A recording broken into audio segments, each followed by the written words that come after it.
Welcome to Mex Moves, our weekly podcast on Mexico business and finance. How are you, Eduardo? Doing well, Damian. A bit hot here in Northern California, but okay. Well, I'm in Cancun at the Bankers Convention, so it's also pretty hot here. It's actually been a week of sort of events and conventions in Mexico. You've had, obviously, the ABM, which has got a lot of headlines. The President Sheinbaum is arriving later this afternoon to inaugurate it. Although I'm not sure how you can inaugurate an event if you arrive halfway through it. But anyway, I guess it's protocol.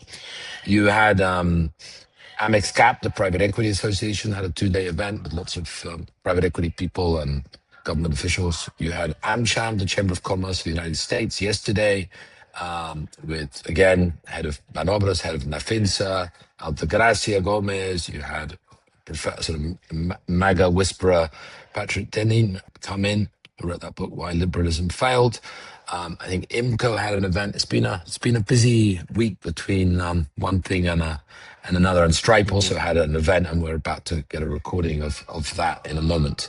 So this week we have 2 great interviews. I think we have an interview with Marcos Bucay, who's the showrunner of La Oficina, which is The Office, the TV show that's now 20 years old. It's the first time we have a Mexican version. There's been 10 versions around the world. It's a great interview about what the show says about Mexican corporate life, hierarchy, nepotism, family businesses. And we also, as I mentioned, have a top Stripe executive, Neetika Bansal. It's going to explain how Stripe has been adapting to the Mexican market and how it is using stablecoins to facilitate payments between Mexico and other parts of the world. Before that, Eduardo and I think we'll talk about the battle for Fibra Macquarie. There's another takeover battle after the year before last for Terrafina. We can also talk about the ABM, where I am, which is just getting going, and Alsea. I held its investor day in New York, so a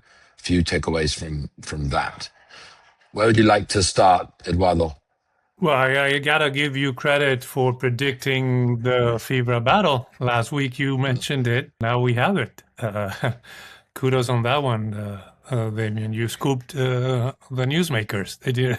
They hadn't even announced. Well, I mean, I don't think it was unexpected. At least I'm sure people in Wall Street were predicting something like that. So as people may have seen, Fibra Macquarie announced a few weeks back that it had an agreed deal with Fibra Prologis to sell itself to the much larger and more expensively valued industrial real estate company, Prologis, which in turn is a sister company or of the giant U.S. real estate company, Prologis.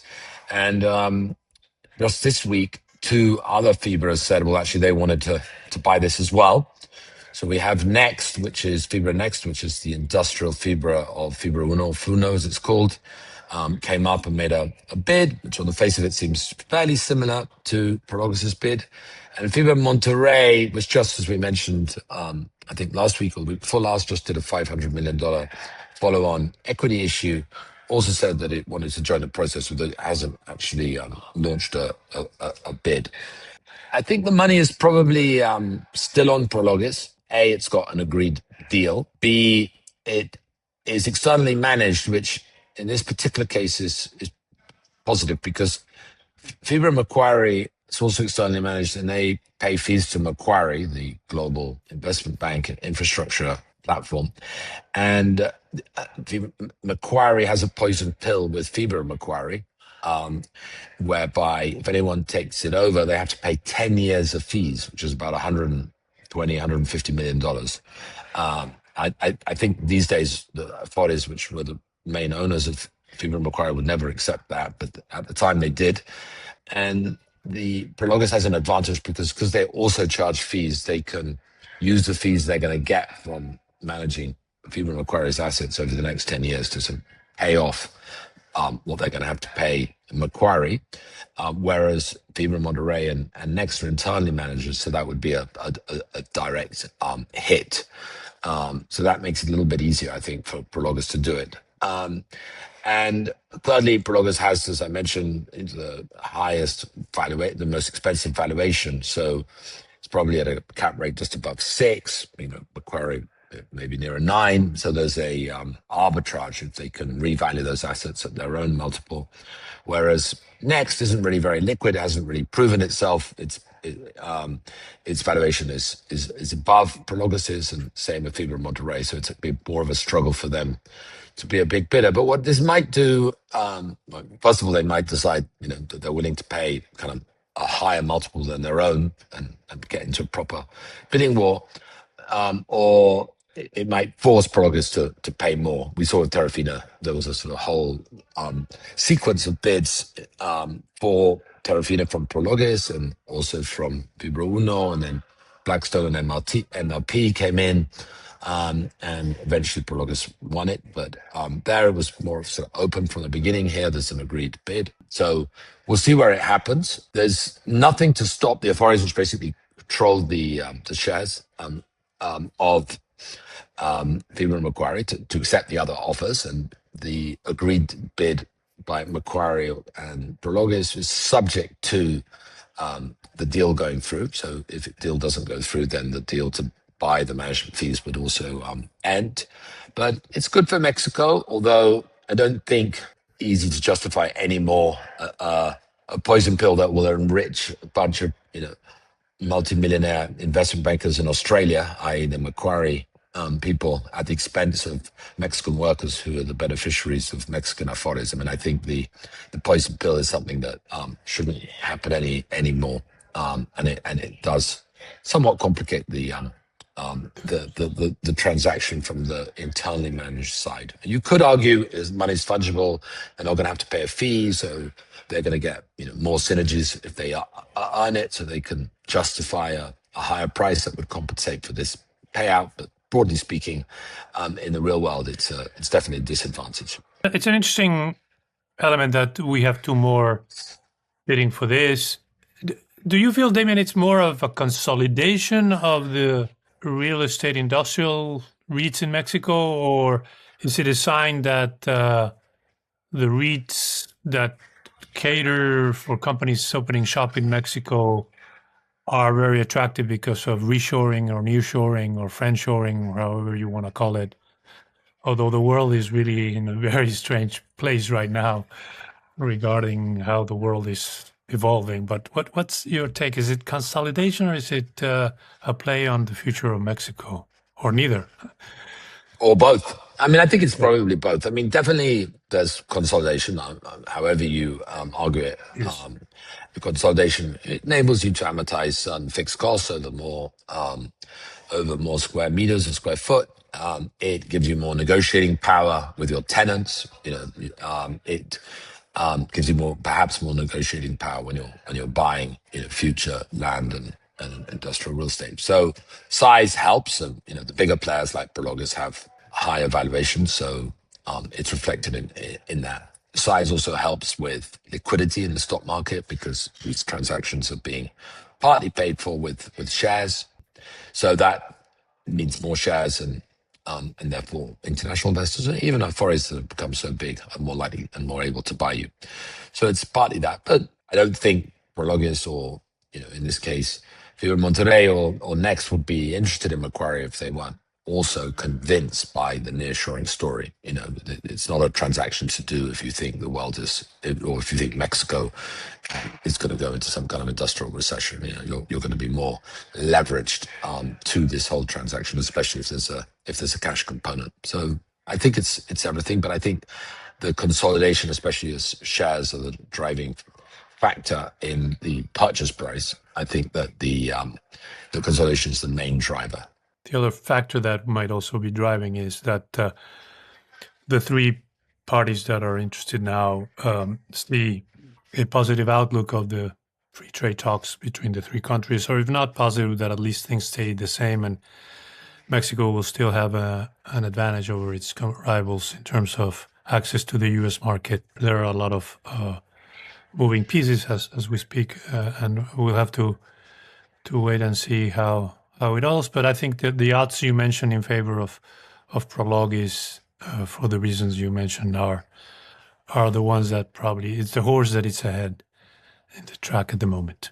Yeah, we have to see what Blackstone and MLP do. They don't have a listed Fibra. So they don't have any synergies, but it also is a way of getting into the Mexican market. Maybe they feel not being here is a weakness. Drawback. Not being here with a listed vehicle. They have assets in Mexico, of course.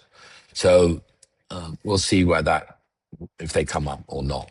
But as you say, the world's getting a bit more risk averse, and it may not be the time for a new player to come in. If they came in, it would 100% be a bet on nearshoring, because there's no consolidation, given that they don't have anything substantial right now in the industrial real estate market. Right. I'm going to ask you, since you're in Cancun, what can you tell us a little bit about the banking commission? It's been creating a little bit more of an uproar than previous conventions. I guess the feeling, and let me know and let the audience know, the feeling is that maybe that there is some good vibe in terms of trying to accompany the Mexican government much more in its infrastructure projects, as well as on its efforts to give more support to medium and small-sized companies. Am I right in feeling that there is a little bit more of a buzz than in previous years? I think it's a bigger event. It's Cancun. It's a bit flashier, perhaps than in some other years, especially compared to Acapulco, where the princess and things were a little bit run down. I think the banks have really kind of focused on this narrative of growing credit overall to Mexico infrastructure, but I think above all to the pymes. So Emilio Romano, the president of the ABM, in his speech said, we agreed with the government, that we're going to raise credit to GDP from 38% right now to 45% in 2030. It's still quite modest. Chile's at 120, Brazil's at 70. I don't really know how the ABM can commit to something like that, because it's the product of every individual's bank's decision. Correct. And I think it's a forecast more than a commitment, but it's wrapped up for PR purposes as a commitment. But Mino also said, there are reasons why we don't lend to SMEs or PMEs, as they're called here, because most of them are informal, and we can't lend to people who don't have, tax returns and don't have employees on the payroll, on the official payroll at least. And so help us, formalize the economy, and then we can lend more. He had an interesting kind of proposal, if that's what it is, which is, on the tax side, there's this thing called Recife, which is a sort of simplified tax regime.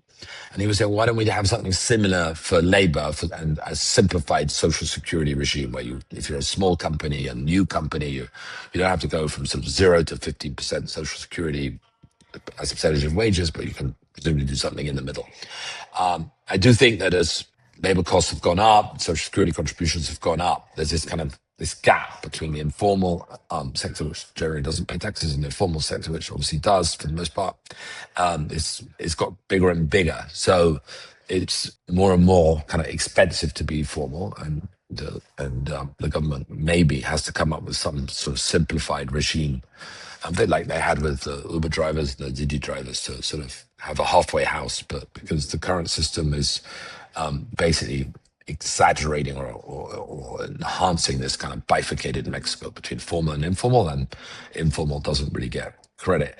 Related to that, there's a lot of talk about digitalization, reducing use of cash. Obviously, digitalization promotes formality. It's a bit harder to avoid the tax collector when all your payments are going through the banking system. And there's apparently some new measures that are going to make it easier to open bank accounts, have a higher limit whereby you can open a bank account without giving your tax ID, and so-called, I think, P2 accounts. And this means that people will kind of digitalize without worrying about paying tax, and then maybe sometime later on the government will end up taxing them. But I think lack of tax compliance is a big reason behind the lack of bank accounts. So according to some of the data that was given out here, only 37% of Mexicans have formal credit, and that is largely driven, I think, by this informality. Now, at the same time, we've heard this all before, right? I've been to quite a lot of these banking events in my life in different capacities, and every year, the banks say we're going to lend more, and they do lend more. Credit has been growing, and we're going to reduce the dependence on cash, and things change, but not not radically. So I think also, some of the old hands at least, somewhat weary about all these speeches and promises, and some people sort of liken the ABM convention in Cancun to some sort of Soviet Union sort of event in the 1960s, where this long, long podium with like 18, people sitting, looking very stern, and each, every time they give a speech, they greet each person on the podium by name and their full title, and it takes you like 45 minutes before you actually get to something. So it hasn't. Some people say it hasn't really evolved with the times, and the speeches, don't really sort of reflect the world of TikTok and social media and people like Trump who communicate in a much more AMLO himself in a much more direct way. We'll see. Claudia hasn't arrived yet. We'll see what she has to say. I'm sure she's also, I think some people say, well, last year, the banks were all congratulating themselves. It was a record year then for profits and everything looked good.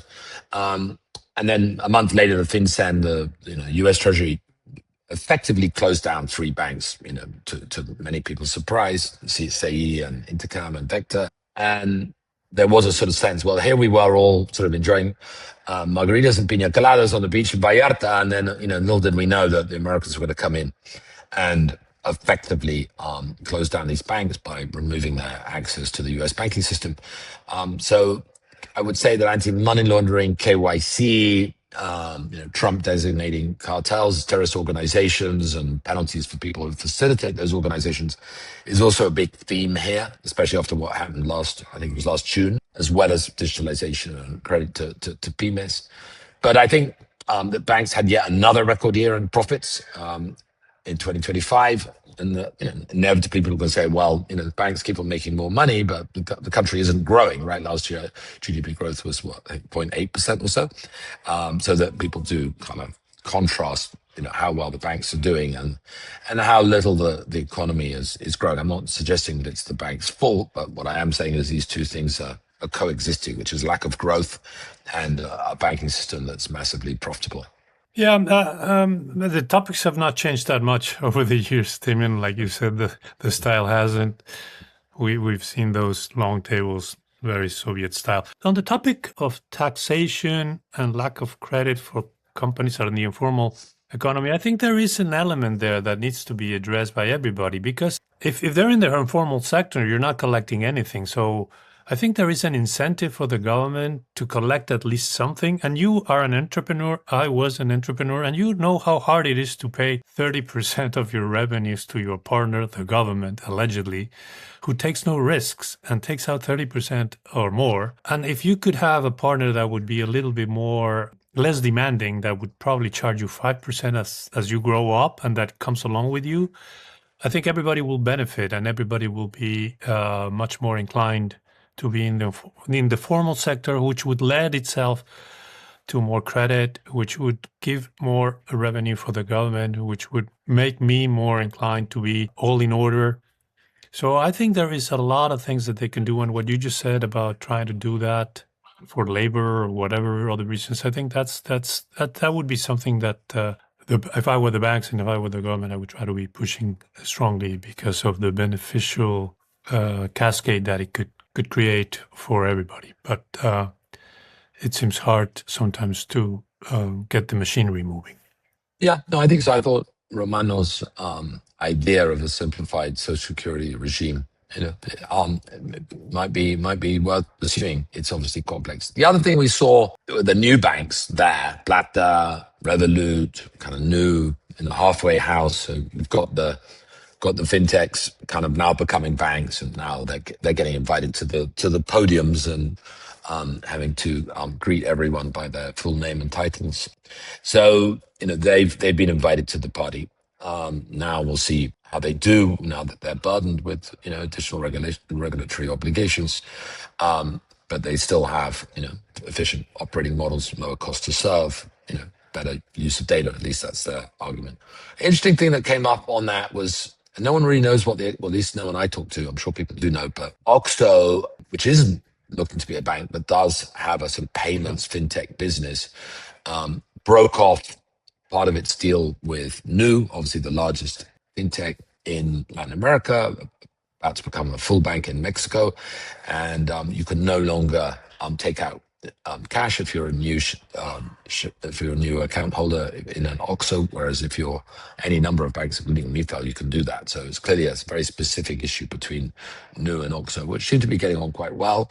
The David Vélez, who's the CEO of Nu, and José Antonio Fernández Garza, the new CEO of FEMSA, know each other well. They're sort of Stanford MBA. I think they're both almost exactly 44 years old. And people thought there might even be some kind of alliance between them. And for now, at least, there seems to have been a little bit of a hiccup in that relationship. Don't know where it's going to go, or what the reason for that is. But some people have been talking about that here as well. No idea why the marriage got in hot waters. I saw in one of the many great newsletters you put out, Damian, with Miranda. I read, and I was surprised to see it because, like you said, they're in the same age group, age category, the two CEOs, and all of a sudden they seem to be breaking out when they were doing well for each other. I don't know.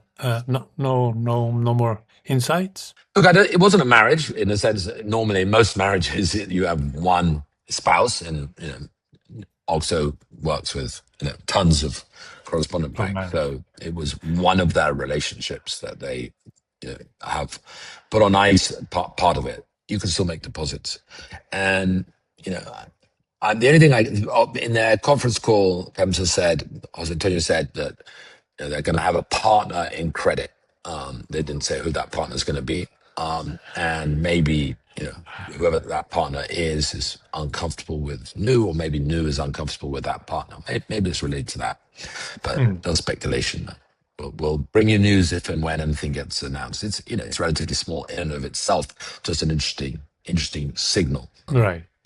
And then you said that Alsea had his investment day. Yeah. So in Alsea, I think usually once a year, big public companies, as you know, have an investor day, either in Mexico City, often sometimes in New York. In this case, it was in New York. I read some of the research reports after it. Generally speaking, the analysts were quite positive. They're looking at revenue growth, I think, of 5 to 7. Same store sales 4 to 6%. Relatively, they're going to open 180 to 220 units, 2,000 in Mexico. A big focus on remodeling. It seems that they have more of a return on capital by remodeling stores than opening new ones. Generally speaking, the sort of analyst consensus was that the company's going to be focusing more on returns on capital and less on just absolute growth, more therefore on free cash flow. And they, generally, as analysts do, kind of tend to like that kind of thing. In terms of where they're growing, Starbucks is absolutely the focus. They've got 2,000 stores or so, right, across 12 countries. It's going to take up like 60% of capex. And it's unlike the many Starbucks in other parts of the world, the Alsea managed Starbucks, which are in Mexico, of course, but also in Europe, in France, in Spain and Portugal, and excluding France, which has been a problem because of the boycotts of American brands. Generally speaking, Starbucks under Alsea's stewardship has done reasonably well and better than Starbucks in the US or in many other parts of the world. But I think the exciting thing with the two new brands, which we've talked about before, Raising Cane, I was quite surprised. They talked about a 1 billion revenue opportunity. Raising Cane is chicken, and it's the fastest growing category, chicken, in Mexico right now. They're launching this year in Monterrey, next year in Mexico City, and then there'll be a sort of national rollout in 2028. And they're really quite upbeat on that. And then Chipotle, which is smaller, I think $350 to $400 million revenue opportunity, but they're also rolling that out. I think a lot of it will be targeted on maybe wealthier people, tourists in Mexico, and so on. They talked a little bit about the World Cup. They're expecting all of their brands, so obviously Starbucks especially, to do super well when you get this influx of 5 million or so tourists coming to Mexico over the June and July months. Yeah, just to compliment you, the Alsea share price over the last 12 months has risen 35% versus 24.6 from the stock market. So, yeah, I guess them and their investors are happy, doing well. Like companies, they had a hiccup with like many companies, they had a hiccup with with the COVID pandemic, but they've overcome it and are doing well. Like we've covered them in the podcast. They're actively looking at new brands or shedding the ones that are not performing up to their standards. So it's an interesting and growing company that continues to surprise, and we'll have to wait how these new brands do in Mexico, which is especially Chipotle, because being a Mex food type of company, how will Mexicans receive it? It's going to be interesting, but I think they've done their research, and hopefully their research is on target, that the Mexicans will approve of this type of food once again. That's right. And actually, if you compare it to other consumer names, which arguably is a better benchmark, they far outperform because Walmart and FEMSA, the two sort of big consumer names, did far less well than the rest of the market. The market was driven up a lot by Grupo Mexico and Peñoles and some of the Right. commodity plays. So yeah, it's done well. So with that, Eduardo, should we move to our interviews? Let's do so. We have two this week, so let's get to them. Well, it's a pleasure to have with us today Marcos Bucay. Marcos is the Director General of Happy Shop, which is an audiovisual production company focused in part at least on comedy. And he's the showrunner for Amazon Prime's new show, La Oficina, or The Office, which is the Mexican version of the original British The Office, the mockumentary, the American Office, and I think there've been 10 overall. How are you, Marcos, today?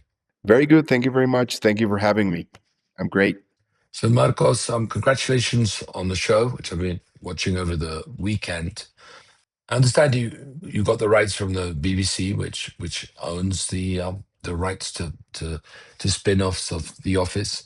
What kind of guidance or rules came with it? Because I do notice quite significant and great differences to the original and indeed to the US version. Yeah, actually, it was very simple rules. They just had like three main directions that we had to take. That it was obviously that it was a mockumentary. Second of all, it has to be about how does it feel to work for the worst boss in the world. And third of all, there must be a love story. So beyond that, everything's whatever you want to do with it. So that was kind of liberating and kind of great to have the opportunity to do things our way, how they would happen in Mexico, um, in order to have a show that resonates with Mexican audiences. So yeah, mainly those were the main ideas, and obviously they were helping us throughout the process creatively and also in giving us production tips. So they have other offices in the world. Poland is a big one. They're shooting now. I think they're in season 4, maybe. So we had a call with a director of photography for the Polish version. So yeah, they were very helpful overall. Watching it, obviously one of the big differences to the UK or the US version is that the center of the storyline is nepotism, Mhm. which you don't get in the US or the UK, and sort of inherited power, lack of accountability that I guess is a result of nepotism in part. And these are clearly kind of bigger issues in Mexico than just in an office environment. They're also quite important, like social issues. How did you come up with sort of nepotism and a sort of family business as the as a sort of central theme in the show? Did that come right away, or did that come at the Well, end? actually, it came at the beginning when Gazal Azraqui was negotiating the rights for it. Before they even called me, they sort of had the idea, and it was pretty much spot on that in Mexico there were like most of the companies are family-owned companies, right? So that's a given, and we didn't want to do it in a corporate sort of world where people could just like say you're out, like we wanted to have that liberty to use that reality in Mexico and make the office workers, the ones who really had the ceiling and could never grow beyond that ceiling because the family owned the business. That gave us some originality to it. Like those themes are always in a country, Latin country like Mexico.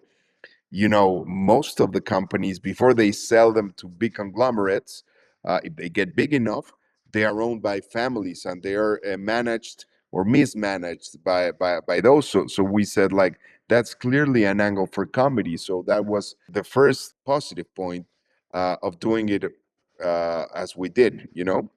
And what would you say to people who say this is a kind of caricature of Mexico and Mexico in the 1980s or 1970s, and Mexico's kind of moved on from this sort of family nepotistic kind of patriarchal sort of corporate world, and we're now part of Yeah. the USMCA on the one hand, and on the other hand we have sort of Morena socialist government that's taking care of the little guy, and so between free trade and a more nationalistic socialist party in power, the Mexico you're describing is no longer the real Mexico. How would you react to that? Well, there's a lot of Mexicos. It's so big that we can have all those realities happening at the same time. So if you go to Mexico City, possibly you would have that tech forward sort of companies, and the politics to it, I don't know. We kind of stay out of those for now for season one, because we want to know about the politics inside the family, inside the office. But I would say that some of the companies in Mexico are stuck in time, as you will say.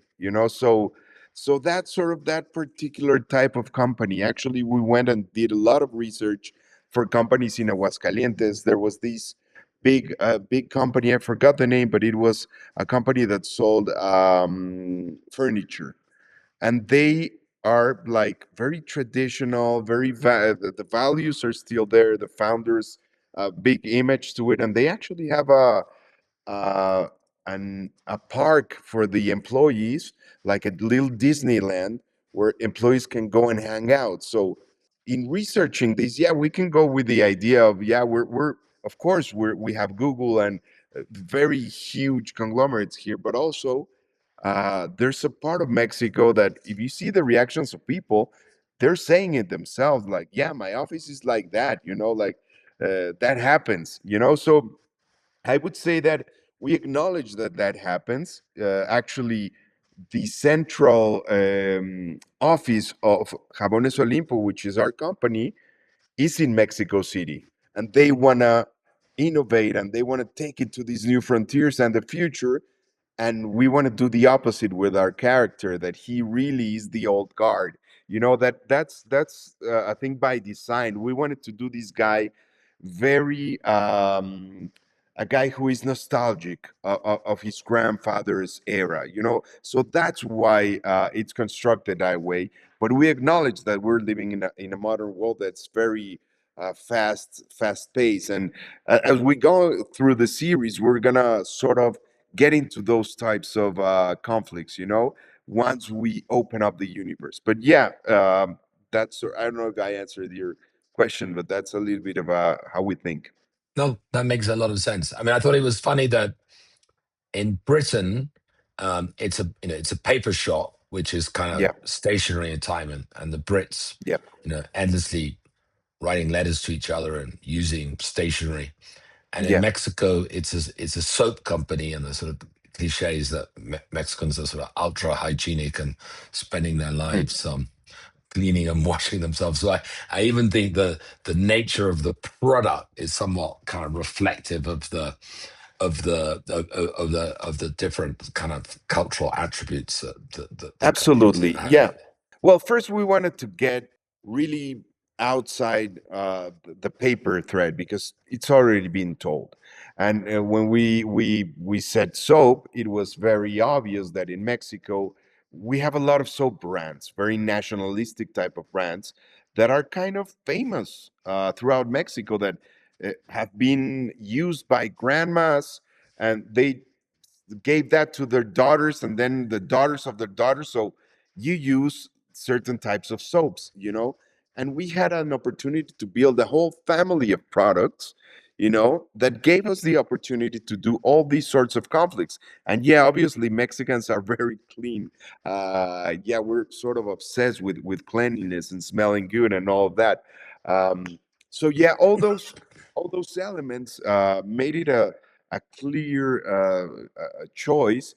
And also, it's very, I don't know if I mentioned this, but it's very visual. It's a rich universe, and the product lives, and it's three-dimensional. We wanted to give it that sort of life to it, and as you've seen the series, there's even mascots in Mexico. We're obsessed with mascots, so every brand has its own mascot, so making the soap into like a smiley face mascot, it was kind of funny, and people sort of relate to brands in that way through the mascots, so everything came together quite nicely. Now, Marcos, you told us that basically there were three elements that were very limited in Yeah, what you needed to respect. However, it seems like there are certain more similarities. yeah. So you must obviously have studied the British show, the US show, maybe the Polish show. I don't know how many countries have had offices. Why did you decide to keep the good, the bad, and the ugly, if I may say so? I think that we kept what worked. Like many things that are universal work. Don't change them. Apply them in your own style. So we didn't want to reinvent the wheel. We didn't want to do it like go the opposite way as the original. Like we wanted to make our own maybe tribute to the other versions, and see like elements that are distinctive. So you might identify some characters, some character traits, which we only have as many as 9 types of characters for comedy. So obviously you have that similarities, but while we were constructing the characters, we came up with some new ones, and we came up with some hybrids. The thing that changes is how the story progresses, and how in Mexico the same themes as we see in the British and the American office, the end game for those plots, it's not the same, because in Mexico you have different adventures. So we said, what would it look like if we talk about machismo, for instance? What it would look like if you talk about all these themes that are controversial, So we got those themes, we got the essence, but we said in Mexico it would happen this way, you know. So yeah, we sort of are very big fans of both the American and the British original shows, but also when you see it, you sort of feel that this world, so it's comfortable for the people who get into this world. They're in a familiar spot, but suddenly you're not.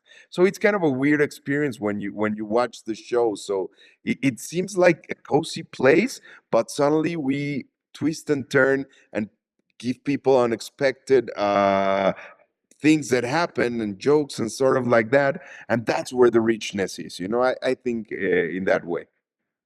Yeah, comedy obviously by nature exaggerates Yeah, things that happen in life in yeah. a funny way. Now, what I see, and I'm not an expert and I'm not a critic, but I see a little bit of difference, and I would like to see what you think, is that in Latin America, because of our culture, we take things an inch higher. It's less subtle sometimes, and I think the show, if I may say so, reflects a little bit of more of this more flamboyant way of being. Am I Mhm. right in portraying it a little bit like that? Yeah, I think we still have some more freedoms than in the US and in the UK. And we gave ourselves that freedom to be louder, to be spicier, and to be more offensive because we can. I think that, and people love it, like obviously, all the characters are sort of this embodiment of a specific archetype, but we take it to the limit. We want to embody a whole set of influences in each character, and I think it's. I mean, maybe it's a personal taste, but I love the loudness of Mexican comedy and the loudness of Mexican society. You know, it's not like in the UK that it's the quiet, the subtle, the more finer things.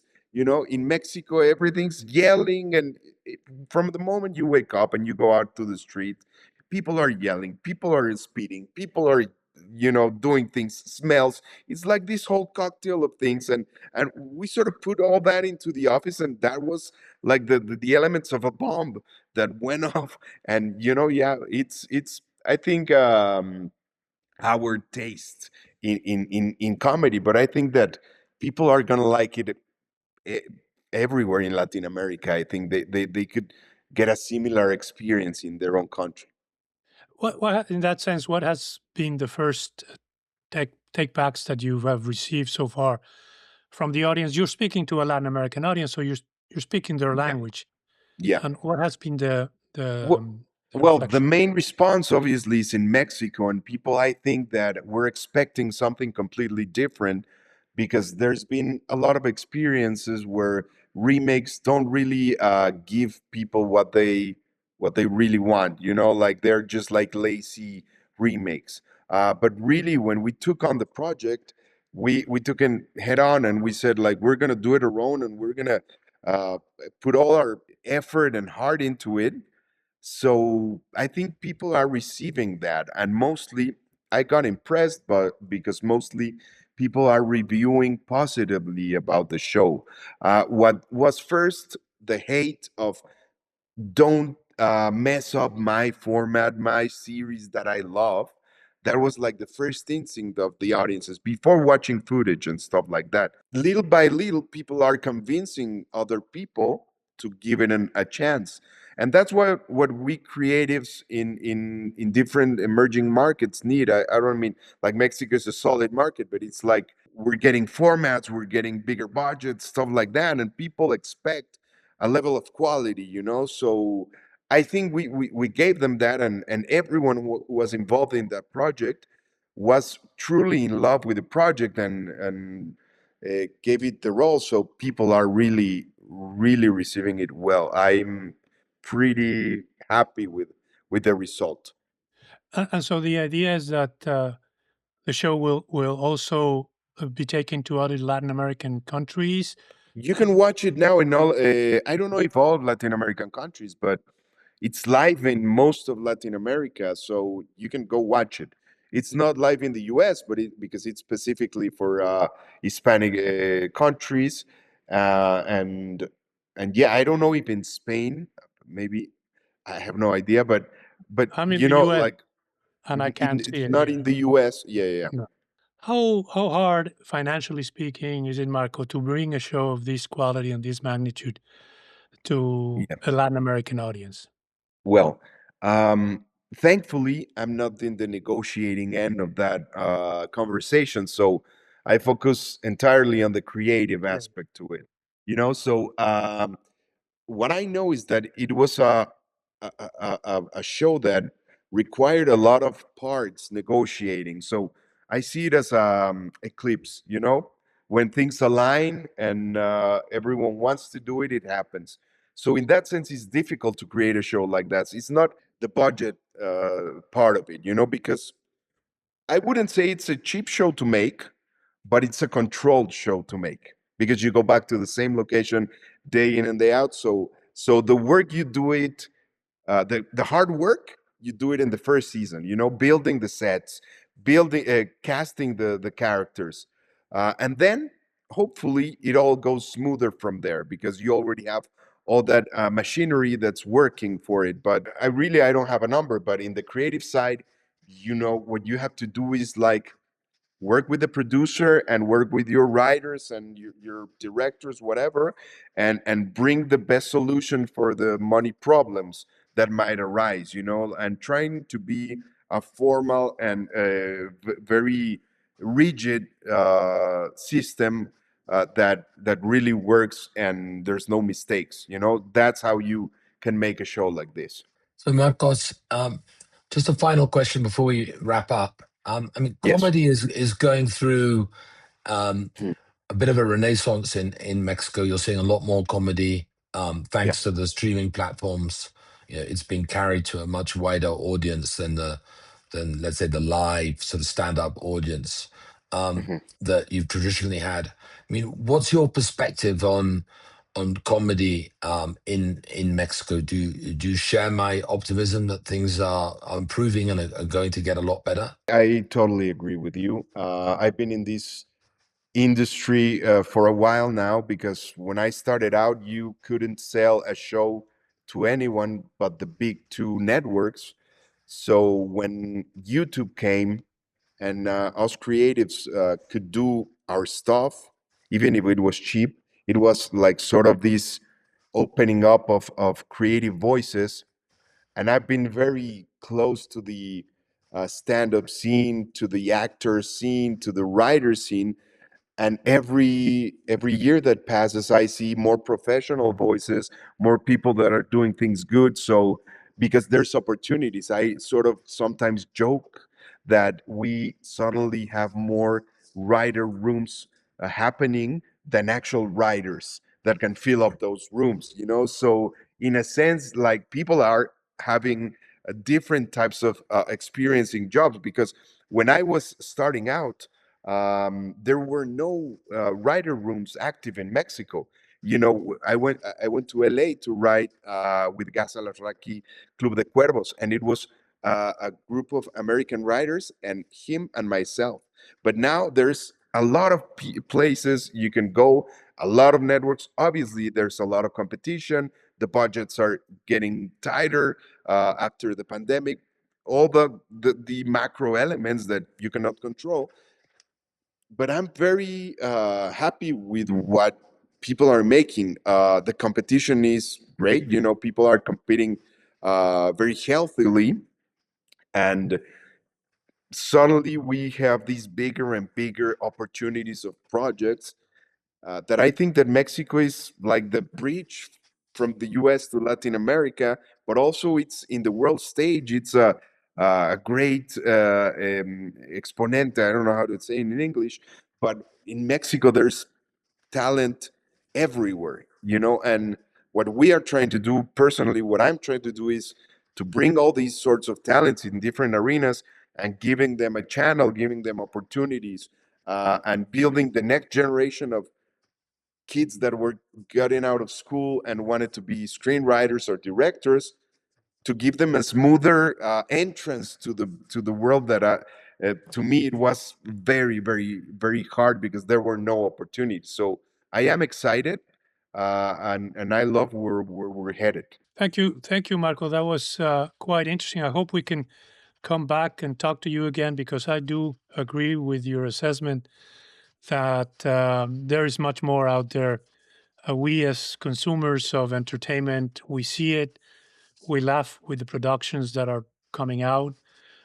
We cry with some of them as well. So keep up the good work, and hopefully we'll be able to talk about another great series that you creatively put together out there. Absolutely. Thank you very much. I'm glad you invited me. Thanks for the conversation. I loved it. Today, we're joined by Neetika Bansal. Neetika is the business lead for Money as a Service at Stripe, where she works on financial infrastructure, powering payments, money movement, and embedded finance products. Before Stripe, Neetika built large-scale systems at Google as an engineering manager and Microsoft as a software engineer. She brings a lot of expertise in payments, fintech platforms, and global financial systems. And today she's helping shape how money moves across borders, including here in Mexico. Neetika, how are you today? Great. Thanks for that intro, Damian, Eduardo. I'm really, really excited to be here and chat with you both. Well, Neetika, as you know, our focus is very much Mexico. So I wanted you to tell us a little bit about Stripe in Mexico. I think you've been here since 2020. What are the products and services you're offering in Mexico?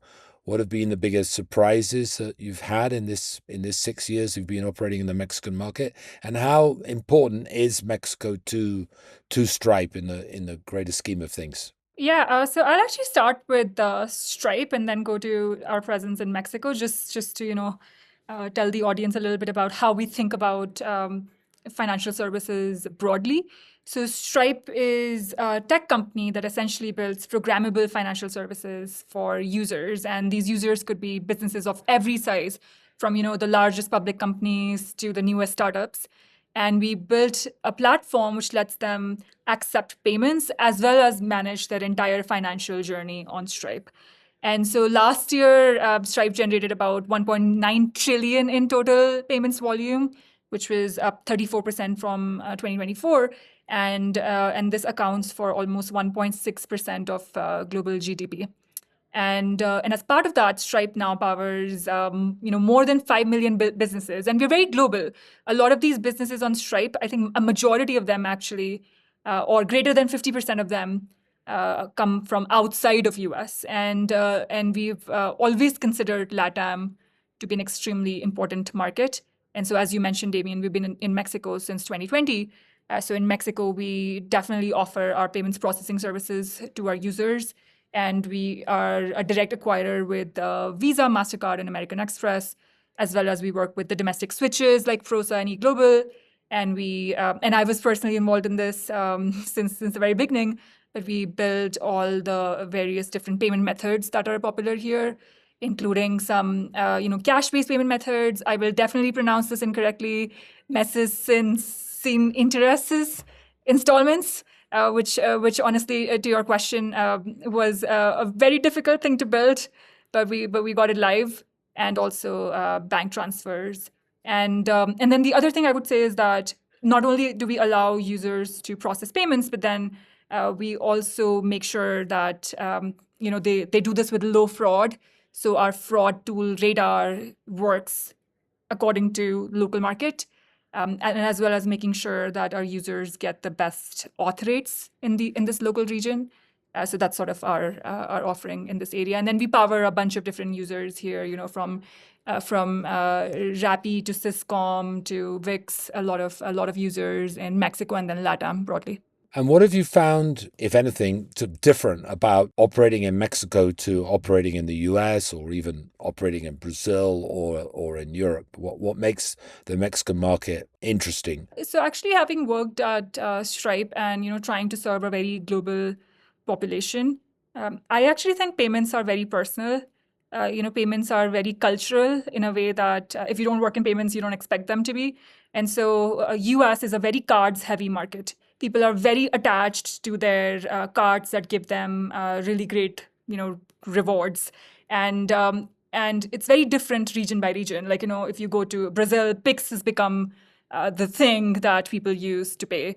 If you go to Mexico, installments are really popular. And again, a huge source of where payments growth came from. And so I think the at least my just general realization has been that payments have to be localized to the market that you're going in. And each market comes with its own interesting nuances, and not just what payment method people prefer, but then even things like, how are merchants settled, and what kind of speeds are merchants offered when they're getting settled, and then what do payout rails look like? So everything is very different on a per market basis. And this is also where stablecoins come in, a big area of topic for us today, where every region has a very disparate, banking system and financial rails. And so one of the reasons we got really excited about stablecoins was because they can be a global financial building block. From day one, we could build products that could be utilized by entrepreneurs and businesses worldwide. People say that Mexico is more attached to cash than almost any other kind of economy of its size. Has that been a kind of challenge, getting to the kind of market share that you would expect from a country like Mexico if everyone is using cash? So I would say we do support the domestic payment methods, and we work with domestic partners to make sure that we could support where and how the users are paying. The one thing I would say is that a lot of our expansion in Mexico has come from global expanders that are penetrating Mexico. So you think about users in the US that are sort of selling to the Mexican market.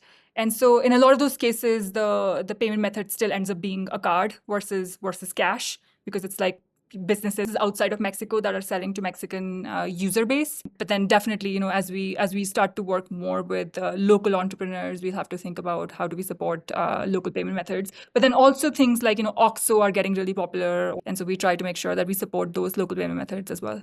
And in the case, for those that don't know Stripe that well, you describe all these systems and processes that you do. You're not seen for the customer. The customer doesn't know that it's using your technology, or do they? It depends. So the average consumer, like if I'm paying on the internet, I don't have to know that I don't have to interact with Stripe in any particular way. It's the merchant. Our users typically tend to be businesses and entrepreneurs that are wanting to accept payments on the internet. I would say, though, we also have our link offering. So that's our think of link as our way of making it super simple for consumers to save their payment credentials. And so, as a consumer, I might be aware of link, and we have 200 million consumers now that are using link worldwide. And so we're starting to build a pretty big consumer network using link. But typically for Stripe, our user ends up being the merchants. You mentioned that in the Mexican system, the meses sin intereses, or like Damian described them as installment. Have you used the knowledge of other markets to try to tell other merchants or clients, hey, this is what they're doing here. Aren't you interested in using that payment? Because I've seen that in America, the installment payments is beginning to take place. Yes. And I'm wondering if NPLs. So I think the business that we are in, and we always describe it like this, is of choice. The core idea is that we want to meet the buyer or the consumer where they're at. And so if a certain payment method is very popular in a particular region, we want to make sure that we can serve that market well. And so then we try to go build these payment methods in those markets. I think in terms of now we work with so many different businesses. As I mentioned, something around 5 million plus businesses are now on Stripe. There's definitely, they come to us, a lot of businesses come to us asking for like, hey, if you want to go in this market, which payment methods do you recommend we should start with? Or if you want to win a certain shape of, or if a lot of traffic on us is coming from a certain shape of buyers, what payment methods do you recommend that they should use? And so we definitely want to make sure that our merchants can have the best payment methods such that they have the highest conversion for their end users. And then we want to make sure that we're offering a wide variety of payment methods to the buyers so that they can actually complete the purchase. And then again, as you can imagine, the conversion per payment method can vary quite a bit based on market and then exactly the merchant. Maybe one other thing I want to add here is kind of going back to talking about stablecoins a little bit. One thing that I've also seen is that as stablecoins are becoming popular with the end buyers or consumers, and especially this is a case in LATAM. In LATAM, you see stablecoins are growing at a really high pace. We also want to offer stablecoins as a payment method. And so this is a product that we launched last year where if you have a crypto wallet and you store stablecoins in it, you can use that to start paying Stripe merchants. And I think that also we are seeing some really good traction on, especially with buyers that are used to having stablecoins or storing stablecoins.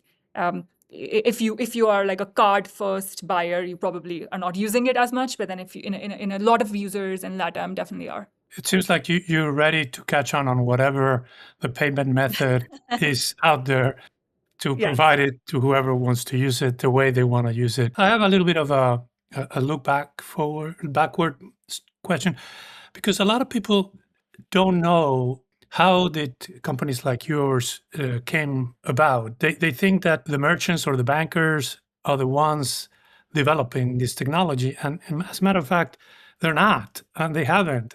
And that's where you have made inroads. So if you can tell us a little bit about the historical element of how companies like Stripe have grown so fast and reached so many people without sometimes they even knowing that you're helping them out. Yeah, and I try to always take this back to our mission. Even when Stripe was started, the mission was to grow the GDP of the internet. And if you hear our founders talk, it's about making sure that every business and entrepreneur has access, right, to be able to participate in the economy. And I think that's been kind of the center of our mission, making sure that we build financial services that are open globally, that are open to many different businesses of all sizes.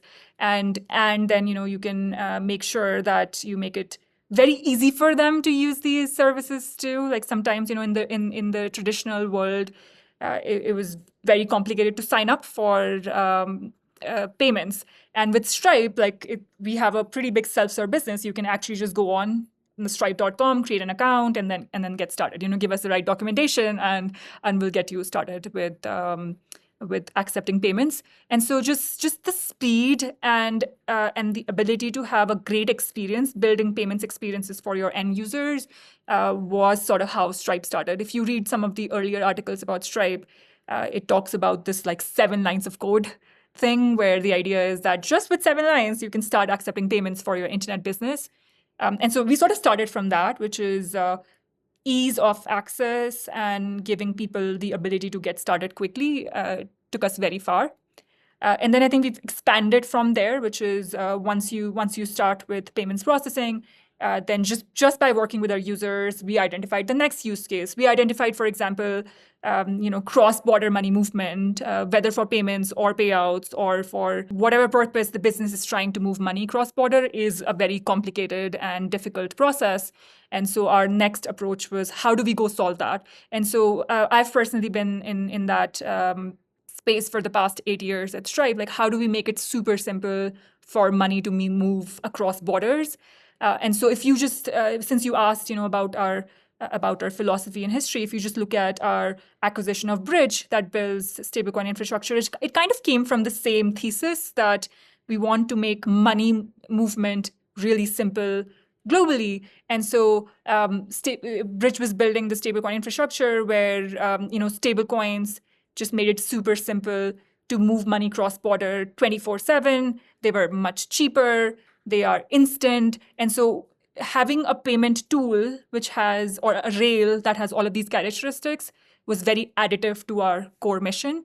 And so I would just say we try to take everything back to our mission, which is how do we just make it very simple for people businesses and entrepreneurs to access financial services. I think you're launching in Mexico Tempo, which is, as I understand it, a kind of payment highway built on blockchain.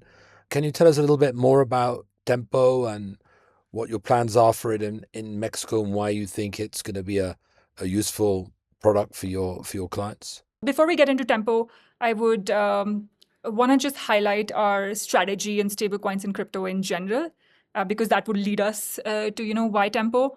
And so I would reiterate the point that our thesis with stablecoins and crypto is having a financial building block that is global from day one. How do I have something that could move money instantly, cheaply, don't have to worry about bank holidays, and then also how could we have something that lets us build products that are available everywhere from day one? And so, for example, if today a corporation has to offer financial services, you kind of do this geo by geo math. You're okay, I can be live in US this year, I can be live in UK this year, and then LATAM is 10 years out because, just takes long to get there.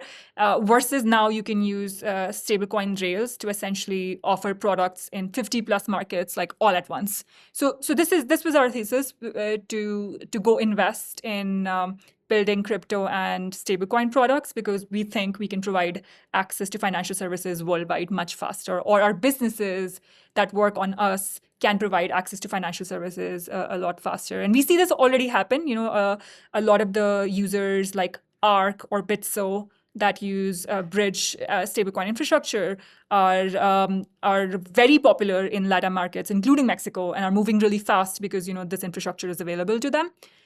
And so Tempo kind of falls from the same thesis, which is Tempo is a new payment-specific blockchain, which makes it much easier for you to build payment-centric use cases. It is optimized for financial infrastructure than just other use cases that you could use a blockchain for. And so the latency is much lower. It makes it much more deterministic for your payment transactions to succeed or fail. The cost is much clearer and much more easy to understand than some of the other blockchains. So the idea was to build a blockchain where you could have your payments and financial services needs be met. And so again, it kind of falls from the same thesis that the world needs better infrastructure for cross-border commerce, and stablecoins and crypto are a part of that answer. I mean, could you imagine a day when everyone is using Stripe or equivalents to Stripe, and they don't actually need to use banks, traditional incumbent banks, in anything like the way they currently use traditional banks, because building payments on these stablecoin rails is obviously much more efficient from everyone's point of view than using these old-fashioned banks? So the way I would think about it is actually that the thing that really excites us is solving use cases, and these use cases could be of different varieties. I definitely want to give you some examples of these use cases, and work with many different financial partners in enabling that. So I actually think we will end up working with a lot of different banking partners. We also are working with a lot of different networks, including Visa and MasterCard, to make sure that we can offer these services to our users. And it's also letting us, I think the value of crypto is not in creating this completely separate crypto stack. The value of crypto and stablecoins is sort of merging it with fiat and creating a financial infrastructure that can be very seamless and meet users where they're at. And so let me try to give you a few examples. One of my favorite examples is, as I said, in LATAM market continues to grow very heavily with stablecoins. Grew 63% year over year last year, much faster than some of the other regions. And now, as more and more entrepreneurs in this region have stablecoins or stablecoin balances, we recently announced this program that we built with Visa, where they can actually just get a card on top of their stablecoin balances. So just storing these stablecoin balances is not that interesting, but being able to get a card on top of it and then being able to spend that card everywhere and basically get a method of off-ramping is really exciting.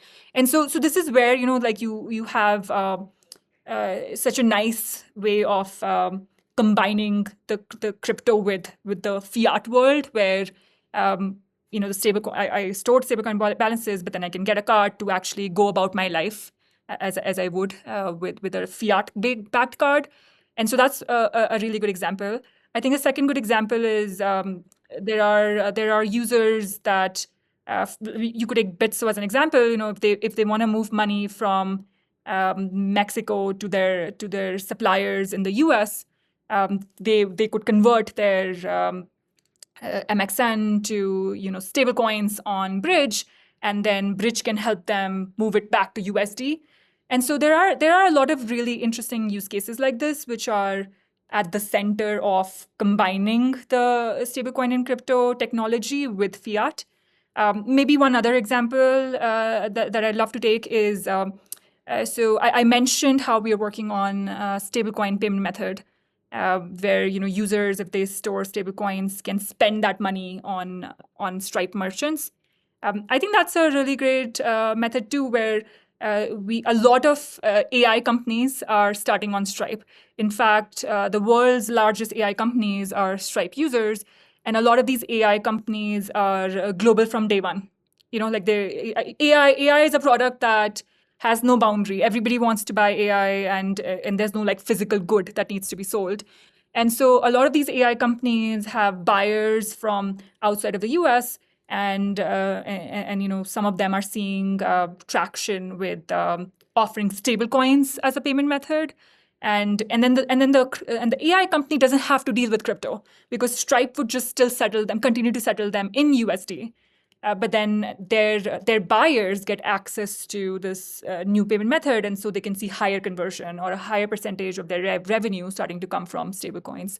And so I actually think that the value that we would add is by sort of weaving crypto and stablecoins together with fiat. Some of the traditional banks and even some of the central banks say maybe the traditional rails are slow and inefficient, but they have great KYC and AML and compliance processes embedded in them, and that people can use stablecoins to avoid these compliance processes that have sort of stood the test of time. How do you respond to that? I would say that there are definite ways to misuse a technology, no doubt. But I think Stripe really takes its sort of position as a player in the ecosystem very seriously. And our belief is that all the AML laws, all the sanction rules, everything needs to be upheld as we're using this. And so we would continue to KYC, continue to KYB, and continue to be a good player in the ecosystem. And that's our view on it. The responsibility of using this rail versus the fiat rail is no different. Terrific. Neetika, we could probably carry on talking about this for many more hours, but unfortunately our time is coming to an end. So thank you very, very much for sharing that with us, and look forward to continuing dialogue with you in the future. That's it for us for this week. Thanks everyone for listening. Please share, review us, criticize us, and we hope to have you back next week.